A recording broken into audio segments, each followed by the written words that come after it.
Hi, welcome to the Euclidean Geometry 101 course. Armed with the knowledge about the different types of angles created by a transversal, we can now investigate some more interesting properties about parallel lines and transversals. In this lesson, we will see only one proposition and its converse. This proposition, already the 24th, can be stated like: two parallel lines form equal alternating interior angles with a transversal. We will show this to be visually true in the figure before attacking the proof. Let's look at the figure. We have two parallel lines D and D' and a transversal AB that intersects D in A and D' in B. It is fairly obvious from this figure that the angles M and N seem to be equal. And now we will prove this to be true in general. Determine the midpoint of AB. Call it O. Now we construct through O a perpendicular OM on D. And we will extend this perpendicular in the other direction. It will intersect D' in N.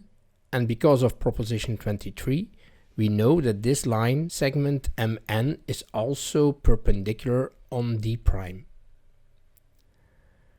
The construction creates two triangles AOM and BON. These two triangles are right-angled triangles by construction. We can show that they are congruent. The congruency case is HA, or hypotenuse acute angle. Indeed, we have that AO is equal to OB because O is the midpoint of AB. And we have that the angles in O, being opposite angles, are equal. So the other elements of the triangles are also equal 2 by 2. And therefore angle M is equal to angle N. There are three easy to understand corollaries to this proposition. And we will start in each corollary from two parallel straight lines and the transversal. The picture makes it clear that all alternating interior angles and all alternating exterior angles are equal 2 by 2. For the alternating interior angles, we can prove this by the following reasoning. From the proposition, we have that angle M is equal to angle P'. Angle N is the supplement of angle M, and angle Q' is the supplement of angle P'. So obviously angle N is also equal to angle Q'. Now for the proof in the case of alternating exterior angles, the proposition again teaches us that angle M is equal to angle P'. Angle P is the angle opposite angle M, and angle M' is the angle opposite angle P'. Proposition 3 tells us that opposite angles are equal, so angle P is equal to angle M'. The same reasoning can be followed to prove that angle Q is equal to angle N'. The second corollary treats consecutive angles. We have that consecutive interior angles are each other's supplement, and consecutive exterior angles are also each other's supplement. Let's look at the interior angles first. The proposition tells us that angle N is equal to angle Q'. And we know that angle M is the supplement of angle N. So angle M plus angle N equals two right angles. Now replace angle N in the equation by Q', and we get that angle Q' plus angle M is equal to two right angles. Or in other words, the consecutive interior angles are each other's supplement. The same reasoning can be followed for angle N and angle P'. The proposition tells us in this case that angle M equals angle P'. And we know that angle M is the supplement of angle N. So angle M plus angle N equals two right angles. Replace now angle M in the equation by P prime, and we get that angle N plus angle P prime is equal to 2 right angles. Now a proof for the exterior angles.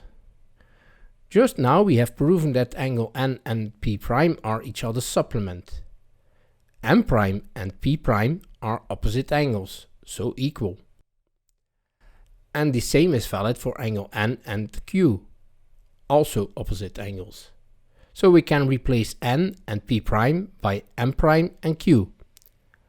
And so angle Q plus M prime equals 2 right angles, or the consecutive exterior angles are each other's supplement. Exactly the same reasoning we can follow for angle P and N prime. A third corollary tells us something about corresponding angles. Again, from the picture it is obvious that the corresponding angles seem equal, and indeed they are. So for parallel lines intersected by a transversal, the corresponding angles are equal. The proposition tells us that angle M equals angle P prime. Angle M prime is the opposite angle of P prime, and so M prime equals P prime. Replacing P prime by M prime, we get that angle M prime equals angle M. The converse proposition can also be formulated and proven. Two straight lines are parallel if they form with transversal equal alternating interior angles. The transversal AB intersects D and D prime, and the alternating interior angles M and N that are formed are equal. We need to prove that D is parallel to D prime. Let's construct the midpoint O of AB. Through that point O, we draw two segments OM and ON that are perpendicular on respectively D and D prime. We have just now constructed two right-angled triangles, OMA and ONB. These two triangles are congruent according to the HA case. The hypotenuses AO and OB are equal by construction, and the angle M is equal to angle N because that's given. Therefore, the other elements of the triangles are also equal, specifically the angles in O formed by AB on the one hand and OM and ON on the other hand. We can now apply proposition 3, the converse part, to conclude that M, O and N are collinear. So the straight line segment MON is perpendicular to D and D prime. And now from proposition 21, we can conclude that in that case D and D prime must be parallel. We can summarize all these results in the following way. Two straight lines cut by a transversal are parallel if one of the four following conditions are true. 1. They are parallel if the alternating interior angles are equal, or 2. If the alternating exterior angles are equal, or if the consecutive interior or exterior angles are equal, and finally, if the corresponding angles are equal. If you like this series, consider subscribing to my channel.